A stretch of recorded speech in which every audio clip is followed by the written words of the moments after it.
So ఎంత develop చేసిన విజయనగరం మళ్ళీ ఎందుకు మనం ఓడిపోయాం? సో కార్యకర్తల నిరుత్సాహం కూడా వైసీపీ ఓడిపోవడానికి కారణం అంటుంది ప్రజల్లో నమ్ముతుంది. మీ ఇన్స్టాగ్రామ్స్ రీల్స్ కానీ మీ యూట్యూబ్ రీల్స్ కానీ మేము చూస్తే మీ యొక్క వాకింగ్ వీడియోస్ ఎక్కువగా మాకు కనిపిస్తున్నాయి. కానీ ప్రజల దగ్గరికి వెళ్ళి ఏదైనా సేవ చేసినట్టు కానీ ఏదైనా ప్రజలకు అందించినట్టు కానీ అలాంటి వీడియోస్ మాకు ఎక్కడ కనిపించలేదు.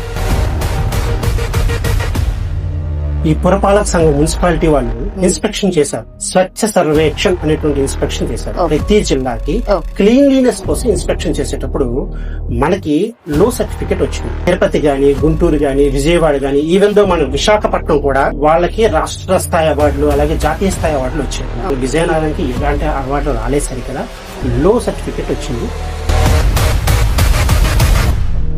నాన్నగారు ఎమ్మెల్యేగా ఉండేటప్పుడు కొన్ని భూములు కబ్జాలు జరిగాయని, చెరువులైనా సెలయేరులైనా వాగులైనా వంకలైనా ఏది కనిపిస్తే అదే కబ్జా చేసేస్తారు. ఇతర పార్టీ నేతల అండదండలతోనూ అధికారుల పూర్తి స్థాయి సహకారాలతో కౌశిక్ గారి పైన, మీ హస్బెండ్ గారి పైన అలాగే గంజాయి స్మగ్లింగ్లో ఉన్నారు అని చెప్పేసి ఆరోపణలు వచ్చాయి.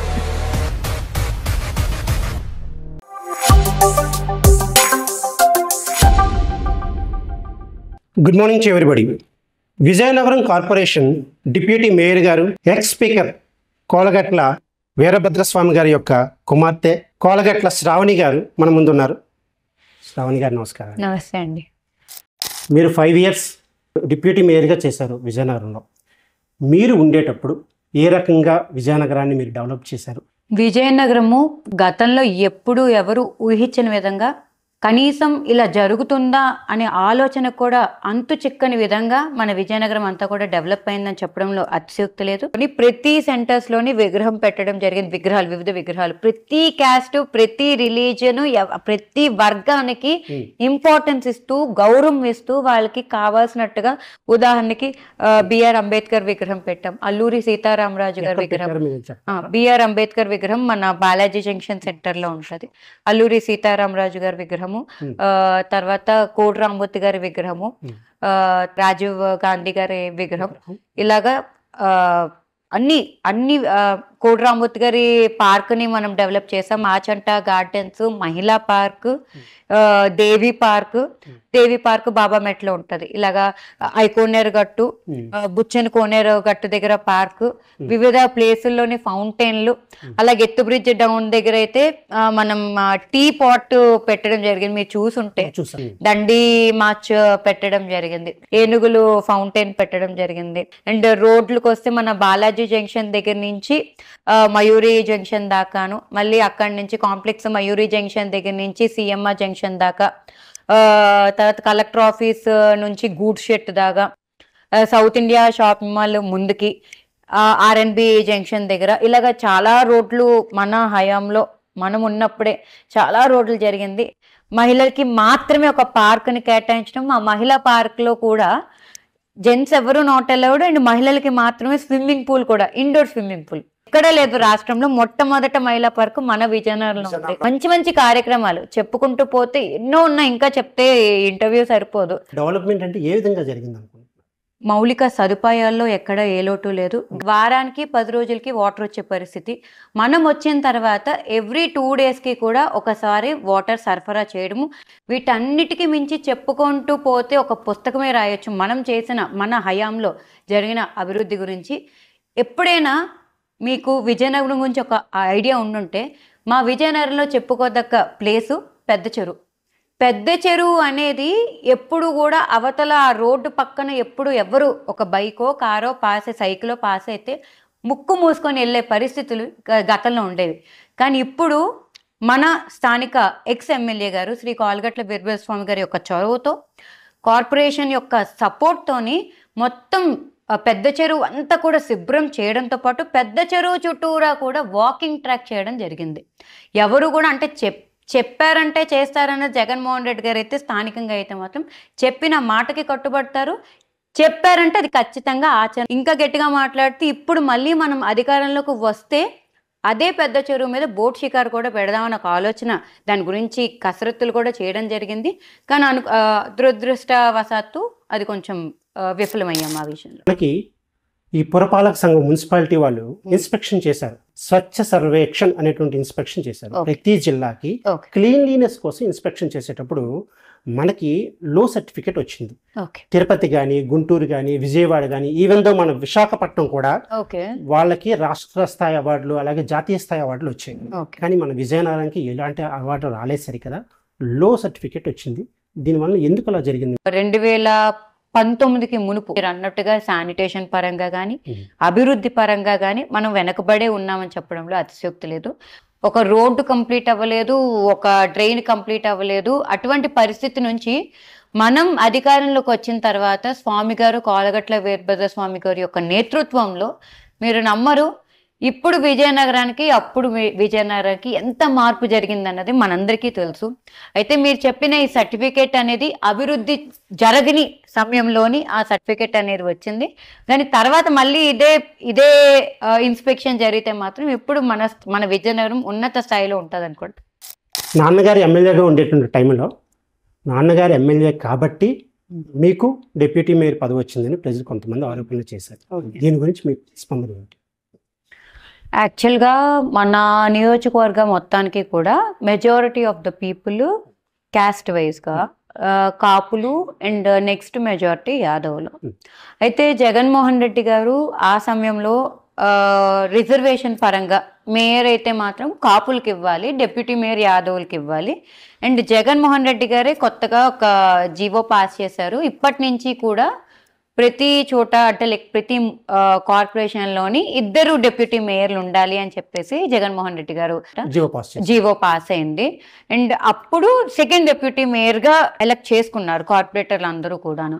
నిజంగా నాన్నగారే నన్ను చేయాలంటే నాకు కోరికున్నా సరే మేయర్నే అవుతుంది కాదు, డిప్యూటీ మేయర్ అవ్వం కాబట్టి అది జీవో ప్రకారమే జరిగింది. మనం కావాలని కానీ లేకపోతే నాన్నగారు కావాలని కానీ జరిగేదైతే మాత్రం కాదు. నాన్నగారు ఎమ్మెల్యేగా ఉండేటప్పుడు ఆయనపై భూముల విషయంలో కొన్ని ఆరోపణలు వచ్చాయి. కొన్ని భూములు కబ్జాలు జరిగాయని కొన్ని ఆరోపణలు జరిగాయి. అయితే వచ్చాయి, ఆరోపణలు వచ్చాయి. తర్వాత మీరు మేయర్గా వచ్చిన తర్వాత కూడా దీని గురించి ఏమి ఖండించలేదు. నిజంగా భూ కబ్జాలు జరిగితే ఇప్పుడు దాకా కూడా ఏ భూమి కబ్జా అయ్యింది, స్వామి గారు ఏ భూమి కబ్జా చేశారనేది ఇప్పుడు దాకా ఎవరు కూడా ప్రూవ్ చేయలేకపోయారు. అండ్ క్యాంపెయినింగ్ అనేది 2 విధాలుగా చేసుకోవచ్చు. చెప్పండి భూముల గురించి. ఇవన్నీ కలిపే చెప్పండి. 2 విధాలుగా మనం క్యాంపెయినింగ్ చేయొచ్చు.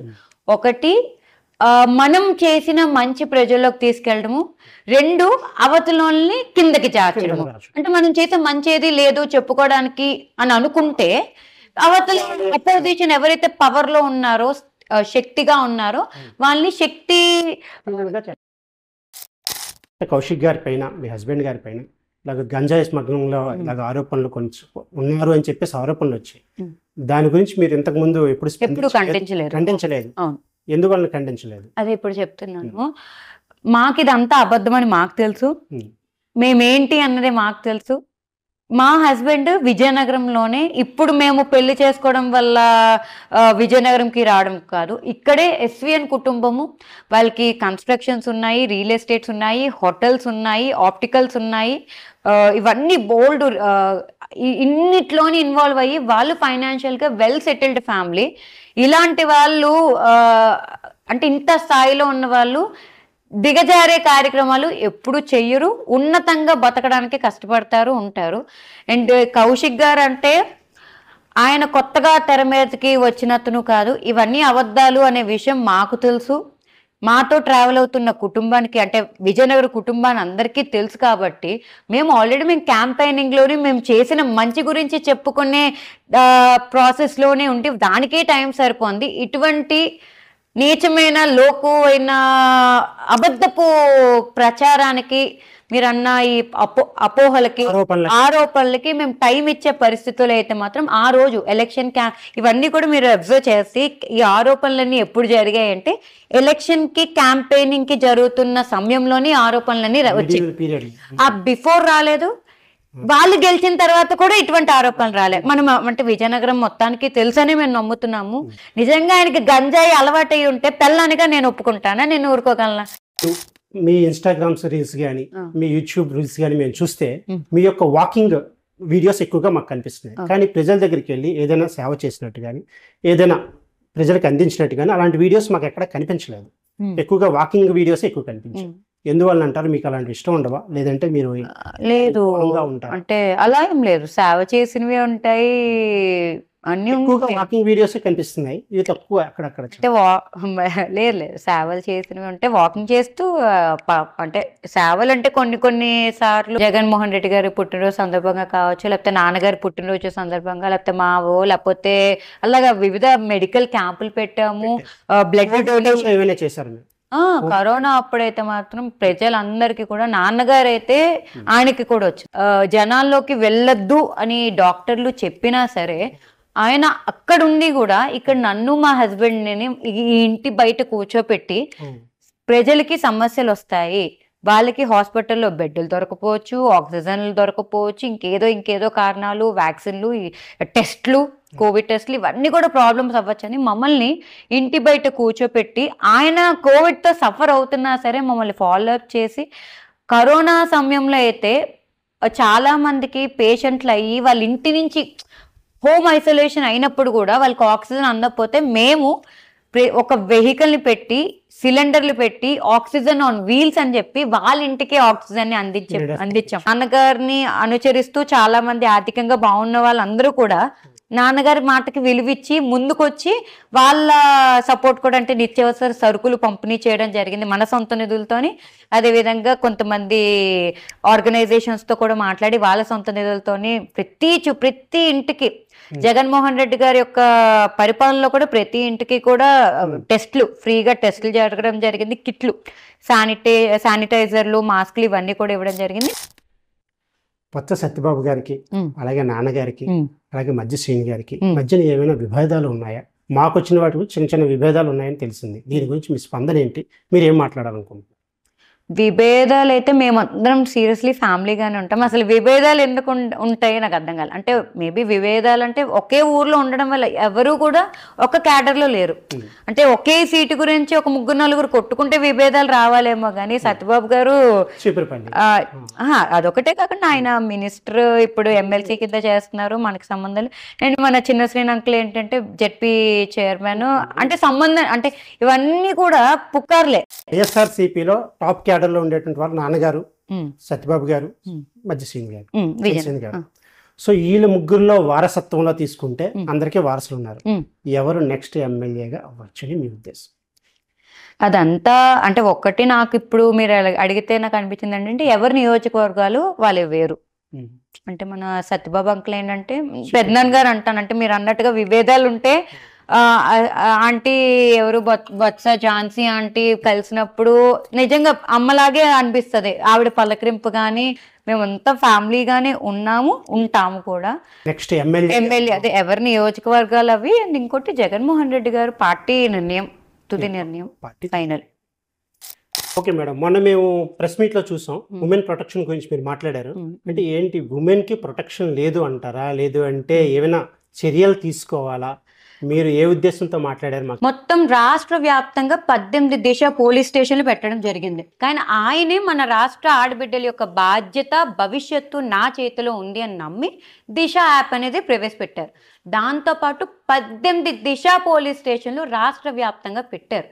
ఎవ్వరూ అడగలే ఆయన్ని, నా జాగ్రత్త నువ్వు చూసుకో అన్నా అని ఎవ్వరు అడగలే. దాంతోపాటు 7 రోజులు ఎవరికైనా ఏమైనా అమ్మాయి లైక్ దిశ యాప్ మీకు ఐడియా ఉంటుంది, 3 టైమ్స్ ఇట్లా షేక్ చేస్తే వెళ్తుంది, అవన్నీ మనందరికి తెలిసిందే. కానీ ఎవరైనా నిందితులా కాదా అనేది 7 డేస్లో ట్రయల్ చేసి 14 డేస్లోని వాళ్ళ గురించి నిజమా అబద్ధమా అని చూసి నిజమని ప్రూవ్ చేస్తే 21 డేస్లో వాళ్ళకి శిక్ష పడే విధంగా అంత నీట్గా ఆ చట్టాన్ని అనేది రూపొందించారు. అలా మన రాష్ట్రం లైక్ మన పరిపాలనలో ఇటువంటి ప్రొటెక్షన్ మన రాష్ట్రంలో ఉండే పరిస్థితి నుంచి మళ్ళీ ఎక్కడికి వెళ్ళామో అలా కిందని పడిపోయే పరిస్థితి ఇప్పుడు కనిపిస్తుంది. ప్రతిరోజు లైక్ దిశ యాప్ని వీళ్ళు శక్తి యాప్ కింద మార్చేశారు. ఎవరైతే అప్పుడు ఎటకారంగా ఇలా 3 సార్లు ఊపితే పని చేసేస్తుందా అన్నోడే మళ్ళీ ఈరోజు మళ్ళీ అదే అసెంబ్లీలోని 3 టైమ్స్ మనం షేక్ చేస్తే యాప్ పని చేస్తుంది అని శక్తి యాప్ అని పెట్టారు. కానీ దీనికి మూలకారకులు జగన్మోహన్ రెడ్డి గారు. ప్రజలకి ఆడదానికి సమాన హక్కు 50% రిజర్వేషన్ కల్పించింది జగన్మోహన్ రెడ్డి గారు. ప్రతి ఒక్క వర్గంలోని సమాన హక్కు కల్పించింది జగన్మోహన్ రెడ్డి గారు. ఒక ఆడబిడ్డ తన సొంత కాళ్ళ మీద నించోవాలి, ఆర్థికంగా బాగుంటే ఇల్లు మొత్తం బాగుంటుందని నమ్మింది జగన్మోహన్ రెడ్డి గారు. రాష్ట్రం మంచి భవిష్యత్తు ఉంది అంటే పిల్లలకి మంచి చదువునిస్తే మంచి భవిష్యత్తు ఉంటుంది అని నమ్మి ఎడ్యుకేషన్ సిస్టంలోని నాడు నేడు, మధ్యాహ్న భోజన పథకం, జగనన్న గోరుముద్ద అని చెప్పి నమ్ముతారా లేదా, ఆఖరికి వాష్రూమ్స్ నీట్గా ఉన్నాయా లేదా అని కూడా ఒక యాప్ పెట్టి దానికి రోజు ఫోటో అప్లోడ్ చేయాలి. వాష్రూమ్స్ కూడా ఫొటోస్ అప్లోడ్ చేసి ఎక్కడ ఏది బాగోపోతే దాన్ని తిరిగి మళ్ళీ ఆ స్కూల్కి చెక్ చేసే పరిస్థితి ఆ రోజు మన ప్రభుత్వంలో ఉండేది. కానీ ఇప్పుడు చూసుకుంటే ప్రతిరోజు కూడా అందరం మన పేపర్లు చూస్తాం, ప్రతి ఒక్కళ్ళ చేతిలోని స్మార్ట్ ఫోన్లు ఉన్నాయి, ప్రతి ఒక్కరికి కనిపిస్తుంది. ప్రతిరోజు కూడా ఇలా మార్నింగ్ కళ్ళు తెరిచి మొబైల్లో న్యూస్ పేపర్ చూస్తుంటే ప్రతిరోజు కూడా ఒక ఆడబిడ్డ పైన అత్యాచారం కనిపిస్తుంది, ఇర్రెస్పెక్టివ్ ఆఫ్ ది ఏజ్. మొన్న చూసుకుంటే గుడ్లవల్లేరులోని ఒక కాలేజ్ పిల్లలు బాత్రూంలో కెమెరాలు పెట్టారు, మనందరికి తెలిసిందే. అది ఇట్లా మర్చిపోదాము అనే గ్యాప్లోని దాని నుంచి బయటకు వద్దాము, డైజెస్ట్ చేసుకొని బయటకు వద్దాము అనే గ్యాప్లోనే మధురవాడలో ఇంకో ఇన్సిడెంట్, మళ్ళీ దాని నుంచి బయటకు వద్దాం అనే గ్యాప్లోని ఒక ఆడబిడ్డ డబ్బులు ఇవ్వలేదని చెప్పేసి చెట్టుకు కట్టేసి కొట్టిన పరిస్థితి. మళ్ళీ దాని నుంచి బయటకు వద్దాం అనగానే కాకినాడ రంగరాయ్య మెడికల్ కాలేజ్ పిల్లలు మనందరికీ తెలుసు, వాళ్ళ చెకప్ కోసం వెళ్తే వాళ్ళ నూడ్ ఫోటోలు తీసి వాళ్ళని బ్లాక్మెయిల్ చేసే పరిస్థితి. ఒక నార్మల్ అంటే మన జిల్లాకి బయట నుంచి చదువుకోవడానికి వచ్చిన పిల్లలు ఉంటారు, అదేవిధంగా ఫారెన్ మెడికల్ కాలేజ్ పిల్లలు కూడా రోడ్డు మీదకి రావడం, మా ఆడవాళ్ళని పోలీసులు కొట్టడం, ప్రతి చోట కూడా ఎక్కడా ప్రొటెక్షన్ లేదు. అది నార్మల్ సిటిజన్స్కి కాదు, అధికారులు ప్రజా ప్రతినిధులకు కూడా ఈరోజు ప్రొటెక్షన్ లేదు అనడానికి మొన్న ఆర్కే రోజా గారి పైన నగరి ఎమ్మెల్యే గారు ఏ విధంగా వ్యాఖ్యలు చేశారో మనందరికీ తెలుసు. వ్యాంప్ క్యారెక్టర్కి ఎక్కువ, హీరోయిన్కి తక్కువ అనేది గతంలో మినిస్టర్ కింద చేశారు ఆమె. నగరి నియోజకవర్గాన్ని ఒక ఎమ్మెల్యే స్థాయిలో ఆమె పరిపాలించారు. ఏ ప్రజల దగ్గర నువ్వు అంటే ఈరోజు నగరి ఎమ్మెల్యే భానుప్రకాష్ గారు, గాలి భానుప్రకాష్ గారు ఎవరి దగ్గర మీరు ఓట్లు వేయించుకొని ఉన్నారో వాళ్ళ దగ్గరే వేరే వాళ్ళ క్యారెక్టర్ని దిగజార్చే ప్రాసెస్లో మీ క్యారెక్టర్ని మీరు పోగొట్టుకుంటున్నారు. ఒక ఆడదాన్ని దూషించారు అంటే మీ పెంపకాన్నే ప్రశ్నించే పరిస్థితి ఉంటుంది. మా జగన్మోహన్ రెడ్డి గారు అదే చెప్తారు, తల్లి పెళ్ళాన్ని పిల్లల్ని ఎంత గౌరవిస్తామో మనతో పాటు బయట ఉండే వర్క్ ప్లేస్లో వాళ్ళు కానీ లేకపోతే మనతో పనిచేసే వాళ్ళందరికీ కూడా ఈక్వల్ రెస్పెక్ట్ ఇవ్వాలి, అదే బెస్ట్ సొసైటీకి దారి.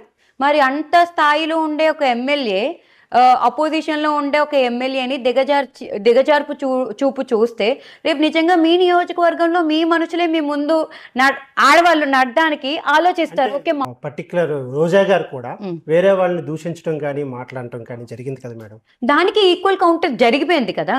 ఇప్పుడు గాలి భానుప్రకాష్ గారిని ఎప్పుడు ఈమె మాట ఎత్తలేదు. అండ్ మనం అబ్జర్వ్ చేస్తే రోజా గారు ఎప్పుడైనా దూషించారంటే ఆవిడకి తిరిగి రాయేస్తేనే దాన్ని అడ్డుకొని, ఈవిడ వెళ్ళి గాలి భానుప్రకాష్ గారిని ఎవరు ఏమనలేదు కదా. ఈవిడ ఆఖరికి మన ప్రభుత్వంలో కూడా ఒక ఇళ్ళ పట్టా ఇచ్చామని చెప్పి గీతాంజలి అని ఒక అమ్మాయి హ్యాపీగా సోషల్ మీడియాలో తన హ్యాపీనెస్ ని వ్యక్తం చేస్తే, ఇదే టీడీపీ గుండాల లెక్క ఏమంటాము సోషల్ మీడియాలో వర్క్ చేసిన వాళ్ళందరూ ఎంత మానసికంగా ఇబ్బంది పెట్టుంటే ఆ అమ్మాయి సూసైడ్ చేసుకుంటారు. కానీ ఇక్కడ చూస్తే అందరి టార్గెట్ కూడా అమ్మాయి. నాకు భయం వల్ల ఏమేస్తుందంటే, పవన్ కళ్యాణ్ గారు అధికారంలోకి రాకముందు వాలంటీర్లు వల్ల ఆడవాళ్ళు రవాణా జరుగుతుంది అని చెప్పి మళ్ళీ ఇంకో మీటింగ్లో చెప్పారు, తప్పైపోయింది, నా మాట ఇది కాదు అని. మళ్ళీ ఇంకో మీటింగ్లో చెప్పారు, వాలంటీర్లు నా అక్క చెల్లుళ్ళు నాకు సమానము, 5,000 కాదు 10,000 డబ్బులు ఇస్తాను జీతం రూపాన, నా అక్క తమ్ముళ్ళు నా సొంత వాళ్ళు 5,000 కాదు 10,000 ఇస్తాను. ఇంకో మీటింగ్లో చెప్పారు 30 మంది ఆడవాళ్ళు మిస్సింగ్ ఉంది, నేను అధికారంలోకి వస్తే వాళ్ళందరినీ తెచ్చి చూపిస్తా అని.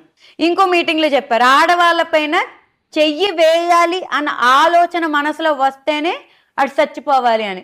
ఏది ఆ ప్రొటెక్షన్ ఎక్కడుంది ఇప్పుడు మన రాష్ట్రంలో? నాకు ఎక్కడ కనిపించట్లే. నమ్ముతారో లేదో విజయనగరం అంతా కూడా సస్యశ్యామలంగా ఉంటది, ఎక్కడ ఎప్పుడు గొడవలు కానీ ఏముంటావు. ఉండేటప్పుడు ఎన్నైతే అక్రమాలు జరిగాయో ఇప్పుడు వాటి పర్సంటేజ్ పెరిగిందంటారా? చాలా గట్టిగా పెరిగింది.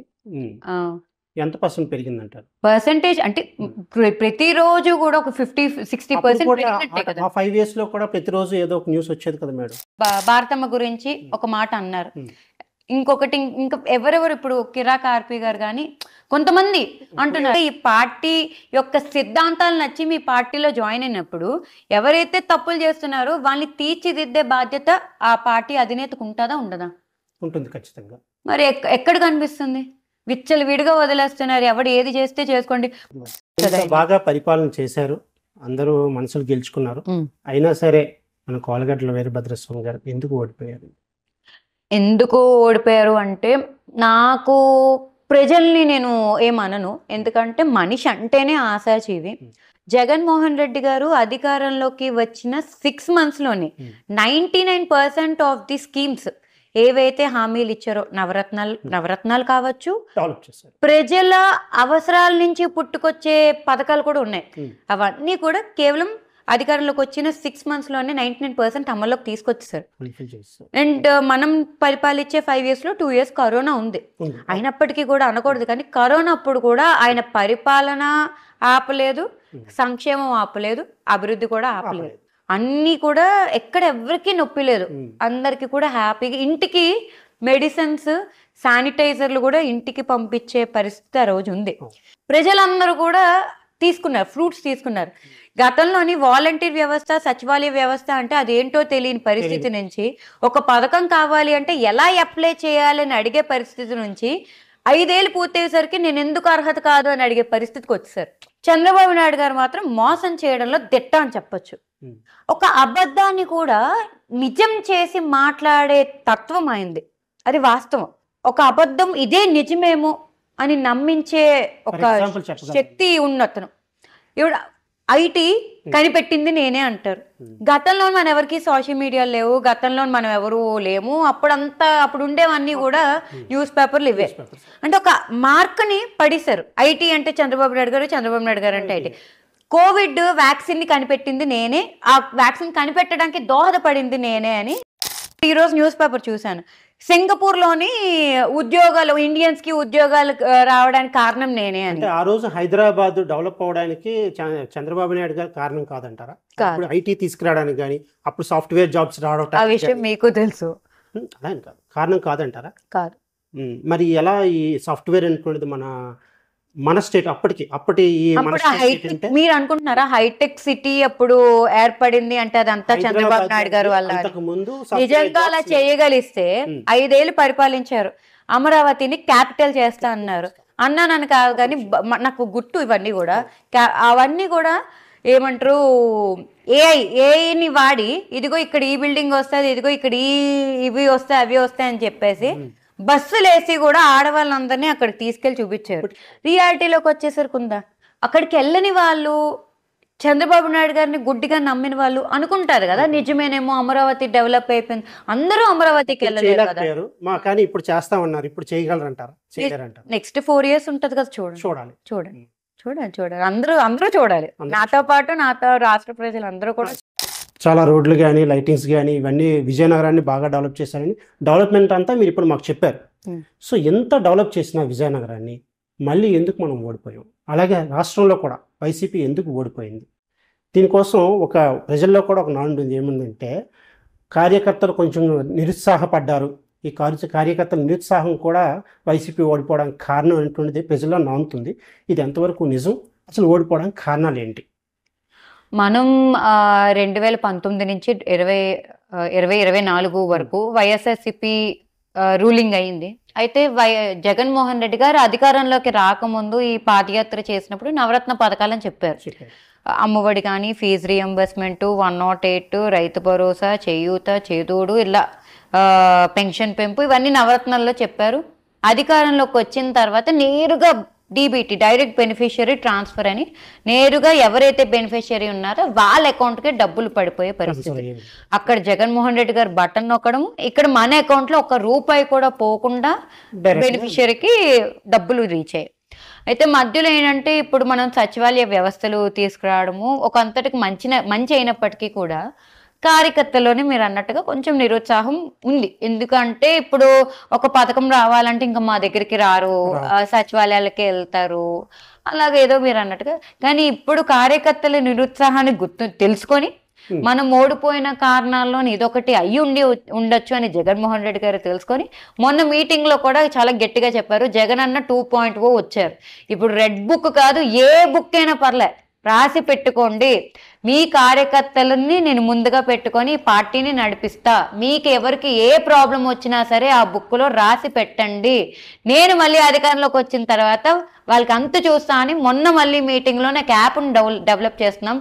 పేరు, మీరు ఏ ఊరు, ఏ పేరు, మీకు ఎవరు ప్రాబ్లం క్రియేట్ చేస్తారో ఆ ప్రాబ్లం ఏంటో కూడా యాప్లో అప్లోడ్ చేయండి. మళ్ళీ అధికారంలోకి వచ్చిన తర్వాత వడ్డీతో సహా తిరిగి ఇచ్చేద్దామని చెప్పింది కూడా జగన్మోహన్ రెడ్డి గారే. అయితే మళ్ళీ ఇప్పుడు కార్యకర్తలు, ఇప్పుడు మనకు కావాల్సింది సచివాలయ వ్యవస్థ కాదు, కార్యకర్తలే అని జగన్మోహన్ రెడ్డి గారు ఆయనంతటా ఆయనే చెప్పడము. కార్యకర్తల్లో మళ్ళీ సేమ్ అంతే ఎంతూసియాజము, అంతే ఇది ధైర్యం ఇప్పుడు జగన్మోహన్ రెడ్డి గారు వాళ్ళందరికీ కూడా కల్పిస్తున్నారు.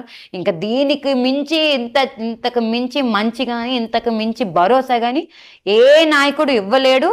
తర్వాత వచ్చే తరాల్లో కూడా ఎక్కడా కనిపించదు. నిజంగా మనస్ఫూర్తిగా చెప్తున్నాను, వైఎస్ఆర్సీపీని నమ్ముకున్న వాళ్ళ కార్యకర్త కింద నేను మాట్లాడట్లేదు. నిజంగా ఈ రాష్ట్రానికి జగన్మోహన్ రెడ్డి గారి యొక్క పరిపాలన ఖచ్చితంగా ఈ రాష్ట్రానికి అవసరం. మీరు అడిగిన కారణాల్లో ఇదొక కారణం అన్నమాట. ఎంత చంద్రబాబు నాయుడు గారు అబద్ధాన్ని కూడా నిజం చేసి చెప్పగలుస్తున్నారు, కానీ జగన్మోహన్ రెడ్డి గారు కానీ మేము కానీ చేసిన మంచి కూడా గుచ్చి గుచ్చి గుచ్చి గుచ్చి జనాల్లోకి తీసుకువెళ్ళలేకపోయాం కూడా ఒక ఓడిపోవడానికి ఒక కారణం అని మేము అనుకుంటున్నాం. మేడం ఇప్పుడు మీరేంటంటే హైదరాబాద్, ఇంతకుముందు అంతా హైదరాబాద్ కూడా మందే స్టేట్ కాబట్టి కలిసి ఉండేవి కాబట్టి అప్పట్లో హైదరాబాద్లో సాఫ్ట్వేర్ జాబులు లేవు నిజంగా చెప్పాలంటే. బట్ ఇప్పుడు హైదరాబాద్లో విపరీతంగా సాఫ్ట్వేర్ జాబులు ఉన్నాయి. ఇంచుమించు మద్రాసుతో పోటీ పడుతుంది. అఫ్కోర్స్ మన రాజశేఖర్ రెడ్డి గారి టైంలో కానీ జగన్ గారి టైంలో కానీ కూడా బాగా డెవలప్ అయ్యింది హైదరాబాదు. జగన్ గారి టైంలో కూడా మన వైపు ఇప్పుడు విజయవాడ కూడా కొంచెం ఇటువైపు తీసుకురావడం కూడా జరిగింది. బట్ బిగినింగ్ దానికి స్టెప్పింగ్ స్టోన్ అనేటువంటిది వేసింది మాత్రం అప్పుడు ఏ సాఫ్ట్వేర్ జాబ్లు లేనటువంటి టైంలో చంద్రబాబు నాయుడు గారే కదా ఐటీ తీసుకొచ్చారు, సెక్టార్ని సైబరాబాద్ని డెవలప్ చేశారు. అంటే ఐటీ సెక్టార్ని తేడం వేరు, ఐటీని కనిపెట్టింది వేరు.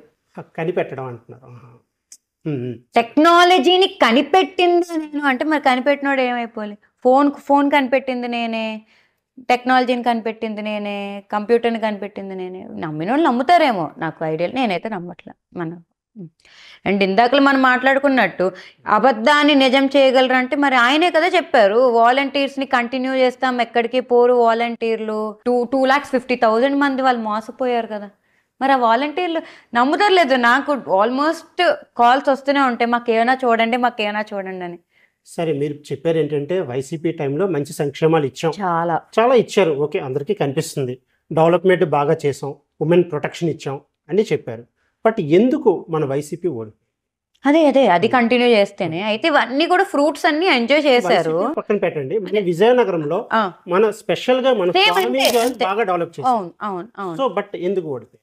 అదే మొత్తం స్టేట్ అంతా అదే పిచ్ లో ఉన్న అదే పిచ్, PITCH, మళ్ళీ పిచ్ అంటే ఈ పిచ్ కాదు, PITCH, అదే రేంజ్ లో ఉన్నారు అంతా కూడా. ఎవరైతే ఆబ్వియస్గా మనందరికీ తెలుసు, అందరూ 70 to 80% స్కీమ్స్కి అర్హత ఉన్న వాళ్ళే. వాళ్ళందరూ కూడా ఇప్పటిదాకా ఇవన్నీ కూడా స్కీమ్స్ తీసుకున్నాం కదా. చంద్రబాబు నాయుడు గారు వస్తే 1,500 రూపాయలు 50 years, 18 to 50 years వాళ్ళకి 1,500 per month ఇస్తా అన్నారు. అండ్ 1 yearకి 3 సూపర్ 6 వాటిలో 1 yearకి 3 cylinders ఇస్తా అన్నారు. అండ్ నిరుద్యోగ భృతి ఇస్తా అన్నారు, లేదంటే 20 lakhs ఉద్యోగాలు ఇస్తామన్నారు. ఉచిత బస్సు ఇస్తా అన్నారు, ఆయన చెప్పారు. ఎక్కడికి కావాలంటే అక్కడికి ఉచిత బస్సు ఇస్తా. సో ఇవన్నీ మహిళలకి ఇవన్నీ కూడా కొంచెం అట్రాక్టివ్గా అనిపించి వాళ్ళు తప్పులేదు, నేను ఎవరిని తప్పన్నో, మోసం చేయడం ఆయనకు అలవాటు, నమ్మడం మనకు అలవాటు, అంతే. అది నేను ఎవరిది తప్పను. కానీ మళ్ళీ 1 yearలోనే అందరూ రియలైజ్ అయ్యారు, ఎవరైతే ఓట్లు వేసారో వాళ్ళందరూ నాలికి ఖర్చుకునే పరిస్థితి ఈరోజు ఉంది. బాబు షూరిటీ మోసం గ్యారెంటీ, మొన్న మోసం ఆయన పాపం అప్పుడు కరెక్ట్ గానే చెప్పారు. సిలిండర్స్ ఇస్తామన్నారు, సిలిండర్స్ ఇస్తున్నారు. 3 సిలిండర్స్ ఇచ్చారు ఆల్రెడీ. ఇచ్చారు. అమ్మఒడి ఎన్ని ఇచ్చారు అనుకుంటున్నారు?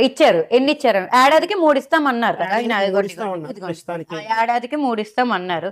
ఎన్ని ఇచ్చారు అనుకుంటున్నారు? 3 ఇచ్చారంటారా? ప్రస్తుతానికి 1 ఇచ్చారు. అంటే 1 సరిపోద్ది అంటారా? అంటే మనం పొదుపుగా వాడాలంటారా? అంటే ఇంట్లో అంటే 100% కుక్ కావాల్సిన రైస్ పట్మని 50% అమ్మేస్తే మనం స్టార్ట్ అయ్యేసరికి 6 months గ్రేస్ పీరియడ్. వాళ్ళు ఏమన్నారు? మరి జగన్మోహన్ రెడ్డి గారికి అక్కర్లేదా గ్రేస్ పీరియడ్? పడిపోతున్నాయి ఆల్రెడీ. ఎంత చెప్తున్నానండి, మీ ల్యాండ్ గవర్నమెంట్ జప్తు చేసేసుకుంటది, మీ ల్యాండ్ ని గవర్నమెంట్ ఉంచుకుంటే మీ దగ్గర నుంచి ల్యాండ్ లాగేస్తుంది. అది నిజమా అబద్ధమా? అంటే అబద్ధాన్ని నిజం చేసి చూపిస్తున్నారు కదా. మరి ఇప్పుడు మన వైజాగ్ లోని TCS కి 21 acres ల్యాండ్ 99 పైసేకి ఇచ్చేసింది గవర్నమెంట్. అలా ఎలా ఇచ్చేస్తారు? అలా ఇంకా ఇప్పుడు మేడం, ఇప్పుడు అమ్మఒడి మనకి జగన్ గారు ఇచ్చారు. ఇప్పుడు అదే అమ్మఒడిని మీరు పేరు మార్చుకున్నారు. ఓకే, వీళ్ళు 2 పిల్లలు ఉంటే 2కి అమ్మఒడి ఇస్తున్నారు. తల్లికి వందనం అని చెప్పేసి 2కి ఇస్తున్నారు. 3 పిల్లలు ఉంటే 3కి ఇస్తున్నారు. సో దాన్ని డెవలప్ చేశారంటారా? మీ ఉద్దేశం ఇస్తున్నారని మీరు అంటున్నారు. ఎంత శాతం వాళ్ళకి ఇచ్చారో మీకు తెలుసు? ఎంత శాతం అంటే ఇప్పుడు అదే ఎంత గతంలో వచ్చిన వాళ్ళకి ఇప్పుడు రాలే. మరి ఎవరికి వచ్చింది అన్నది ఓకే, మీరు అన్నది నిజమే. ఇంట్లో ఎంతమంది ఉంటే 2 అయితే 3 నాకు ఐడియా లేదు. 2 ఉంటే మాత్రం 2కి ఇచ్చిన పరిస్థితి. కానీ ఎంత ఇచ్చారో మీకు తెలుసా? 14,000. కొంతమందికి 13,000 పడింది, అంటే 2,000 స్కూల్కి వెళ్ళిపోతాయి. కొంతమందికి 13,000 పడింది, కొంతమందికి 8,000 పడింది. ఈ నాయకులు అనేవారు బటన్ నొక్కడం అంత కష్టమా, ఎవడైనా నొక్కేస్తాడు బటన్ అని. మరి వీళ్ళు ఎందుకు పథకాలన్నీ అమల్లోకి తేలేదు? మరి ఇవన్నీ మోసాలే కదా. ఈ పథకాలు చూపించి అట్రాక్ట్ చేసి గెలిచారంటారు. సీరియస్లీ అంతే అంతే అంతే. ఇంకొకటి కూటమి, కొంచెం పవన్ కళ్యాణ్ గారు వచ్చారు. ఆయన నిజంగా అధికారంలోకి రాకముందు అయితే మాత్రం కొన్ని స్పీచెస్ ఇన్స్పిరేషనల్గా ఉన్నాయి. అండ్ ఆయన నమ్మి, అంటే లైక్ జన సైనికులు ఎవరైతే కార్యకర్తలు హీరో కింద ఆయన ఆదరించిన వాళ్ళందరూ కూడా ఇప్పుడు కార్యకర్తల కింద అప్పట్లో అయ్యారు. కానీ బ్యాడ్ లక్ ఏంటంటే వాళ్ళే ఇప్పుడు రివర్స్ చేసి మాట్లాడుతున్నారు. ఎందుకంటే నిజంగా ఒక డిప్యూటీ CM స్థాయిలో ఉన్నవాళ్ళు కొట్టుకోండ్రా, తిట్టుకోండ్రా, ఎవడైతే హరిహర వీరమల్ల మూవీ గురించి బ్యాడ్ కామెంట్స్ చేస్తున్నారో ఎందుకు ఊరుకుంటున్నారు? తిరిగి కొట్టండి, ఎంతవరకు వెళ్ళాలో అంతవరకు వెళ్ళండి అంటే ఎంతవరకు వెళ్ళమంటున్నారు? మన రాష్ట్రంలో ఏమైనా తక్కువ ఉన్నాయా ప్రెసెంట్? ఇంకా ఏమంటారు, వాళ్ళని ఉసిగొలుపుతున్నారు. ఒక ఆడబిడ్డగా నేనైతే మాత్రం ఇటువంటి డిప్యూటీ CM ఉండాలని నేను అనుకోవట్లే. ఎందుకంటే ప్రజల్ని ప్రలోభ పెడుతున్నారు. నా సినిమాకి బ్యాడ్ కామెంట్స్ చేస్తున్నారు, వెళ్ళాలని కొట్టండి, ఎంతవరకు వెళ్ళాలంటే అంతవరకు, అంటే చంపిమనే కదా. రేపు కత్తి దోస్తే ఏం చేయగలవు, రాళ్ళు ఇసిరితే ఏం చేయగలరు? బ్యాడ్ కామెంట్స్ వచ్చిన వాళ్ళకి మీరు బ్యాడ్ కామెంట్స్ ఇవ్వండి. లేదు అంటే నాకు వస్తే నేను ఒకసారి ఫార్వర్డ్ చేస్తాను. బ్యాడ్ కామెంట్స్ ఇస్తే తిరిగి బ్యాడ్ కామెంట్స్ ఇవ్వండి, మాట వార్ పెట్టండి అనలే. వాళ్ళు ఇస్తే మీరు ఎందుకు ఊరుకుంటున్నారు, ఎంతవరకు వెళ్ళగలిస్తే అంతవరకు వెళ్ళండి అని ఆయన అన్నారు. ఎగ్జాక్ట్గా సెంటెన్స్ కాకపోయినా సరే ఇదే దాని మీనింగ్, అదే మీనింగ్ కదా. ఇలాగే అన్నారు, వెళ్ళమని అన్నారు, కొట్టండి అన్నారు. బ్యాడ్ కామెంట్స్ పెట్టమని అనలే. నేను ఫార్వర్డ్ చేస్తాను. ఇప్పుడు నెక్స్ట్ టైం ఎలక్షన్స్లో మళ్ళీ మన పార్టీ, అలాగే నాన్నగారు, స్పెషల్గా నాన్నగారు మళ్ళీ ఎమ్మెల్యేగా గెలుస్తారు ఖచ్చితంగా, అంత గ్యారెంటీ ఖచ్చితంగా. ఎందుకంటే ఇప్పుడు ఈ కార్యక్రమం చేస్తున్నాం, బాబు షూరిటీ మోసం గ్యారెంటీ. జనాలంతటికి మట్టుకే వాళ్ళే చెప్తున్నారు మాకు ఈ పథకం రాలే. అంటే మేము గుర్తు చేయడానికి వెళ్ళాం. అప్పుడు మన ప్రభుత్వం ఏం చేసింది, ఇప్పుడు ఈ ప్రభుత్వం ఇవన్నీ హామీలు ఇచ్చారు, ఇవన్నీ చెయ్యలేదు, చేశారా లేదా అని క్రాస్ చెక్ చేసుకోవడానికి, చేయలేదని గుర్తు చేయడానికి వెళ్తుంటే జనాలు వాళ్ళంతటా వాళ్ళే చెప్తున్నారు. చిరిగిపోయిన బ్యాగులు, క్వాలిటీ లేని ఫుడ్డు, ఎక్కడ ప్రొటెక్షన్ లేని పరిపాలన, ఆడవాళ్ళకి ప్రతి చోట కూడా ఒక నిస్సహాయత కనిపిస్తుంది. సో ఆడవాళ్ళు అండ్ అదేవిధంగా డివిజన్లో ఎవరైతే ఓట్లు వేసి గెలిపించారో వాళ్ళందరూ కూడా ఇప్పుడు బాధపడే పరిస్థితి. ఏడాదికి వ్యతిరేకత కనిపిస్తుంది. మిమ్మల్ని ఇన్స్పైర్ చేసిన వాళ్ళు ఇంకెవరైనా ఉన్నారా? జగన్మోహన్ రెడ్డి గారు. సీరియస్గా ఎందువల్ల ఆయన చూసి మీరు ఏంటి ఇన్స్పైర్ అయ్యారు? అంటే నాకు ఆయన పనితీరు ఒక హీరో ఫీల్ వస్తుంది. సీరియస్గా నాకు అందరికీ ఇన్స్పిరేషన్. 3,600 కిలోమీటర్లు పాదయాత్ర చేశారు. ప్రతి ఒక్కరిని మనసారా ఆయన పలకరించడము, అక్కడికక్కడే ప్రాబ్లమ్ సాల్వ్ చేయడము, ప్రతి చోట. అంటే నాకు ఎక్కడ కూడా సెల్ఫిష్నెస్ కనిపించదు. నేను ఎప్పుడు చెప్తాను, అన్నం ఉడికిందా లేదా అనేది ఒక మెతుకు పట్టుకుంటే చాలన్నట్టు ఆయన ఎంత ఆలోచన విధానం ఎంత డౌన్ టు అర్త్ ఉంటుంది అంటే రాజశేఖర్ రెడ్డి గారిని చూస్తే మనకు తెలిసిపోతుంది. తండ్రిని బట్టే కదా పెంపకం అంటే పిల్లలు బాగుంటారు. రాజశేఖర్ రెడ్డి గారు ఎక్కడ అవినీతి రహిత పరిపాలన ఆ రోజు అందించారు. మళ్ళీ ప్రజలు నన్ను ఎన్నుకోవాలి, నన్ను ఎన్నుకుంటే రాజశేఖర్ రెడ్డి గారి యొక్క పరిపాలన మళ్ళీ రాష్ట్రానికి అందిస్తాను, పూర్వ వైభవం మన రాష్ట్రానికి తీసుకొస్తానని చెప్పిన విధంగా ఆయన అన్ని కూడా అమల్లోకి తీసుకురావడం జరిగింది. మాకు ఇంటర్వ్యూ ఇచ్చినందుకు చాలా కృతజ్ఞతలు. Thank you. విన్నారు కదా, ఇప్పుడు మన ఆడపడుచు శ్రావణి గారు చెప్పినటువంటి ఆవిడ యొక్క ఉద్దేశాలు. మీ ఉద్దేశం ఏంటి కామెంట్స్లో పెట్టండి. Thank you. Telugu web multimedia ప్రజలు పడుతున్న కష్టాన్ని ప్రభుత్వానికి దృష్టిలో తీసుకువెళ్లాలన్నా, ఆ కష్టానికి తగ్గ ఫలితం కానీ రాకపోయినా ప్రతి ఒక్క వర్గ ప్రజలకు వినోదమైన, ఆహ్లాదమైన, రాజకీయాలైన ఏ కార్యక్రమంలో అయినా సరే ప్రజలందరికీ వాస్తవాలు అవాస్తవాలు తెలిసే విధంగా జరుగుతున్న చెడు కానీ మంచి కానీ ప్రజలందరి దృష్టికి తీసుకెళ్లే విధంగా తెలుగు వెబ్ మల్టీమీడియా వాళ్ళు కష్టపడుతున్నారు. ఎటువంటి పరిస్థితుల్లో అయినా సరే నిజం మాత్రమే ప్రజల వద్దకు చేర్చే విధంగా తెలుగు వెబ్ మల్టీమీడియా వాళ్ళు కష్టపడతారని, ప్రయత్నిస్తారని, ఉన్నత స్థాయికి ఎదగాలని కూడా ఆశిస్తున్నాం. Please to subscribe Telugu web multimedia.